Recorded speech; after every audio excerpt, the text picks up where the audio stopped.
Се уште траат консултациите во и со пратеничката група на ВМРО-ДПМН. Дури кога ќе изградат конкретен став, ќе го известат собранието дали ќе водат кампања и колку пратеници ќе учествуваат во неа. Неофицијално пратениците немаат единствен став. Дали да го послушаат повикот на лидерот Христијан Мицкоски да одбијат медиумско представување со буџетски пари или да го земат финансискиот дел што им припаѓа и да водат кампања за бојкот или против референдумското прашање. Од оваа коалиција единствен кој упатил поединечно известување до спикерот Талат Џафери е Антонио Милошовски.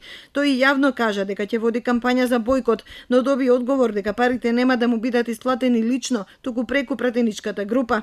Неизвестно е дали уште некој пратеник од ВМРО-ДПМН има слични ставови.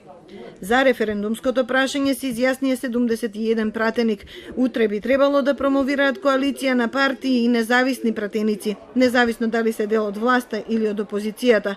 Потоа ќе направат медија план за презентација на нивниот став во медиумите. Имаат на располагање 5 минути и 23 секунди на 1 час програма.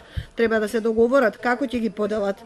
Дилемите доаѓаат од опозицијската алијанса која сака да води кампања за референдумското прашање, а против некои политики на владата.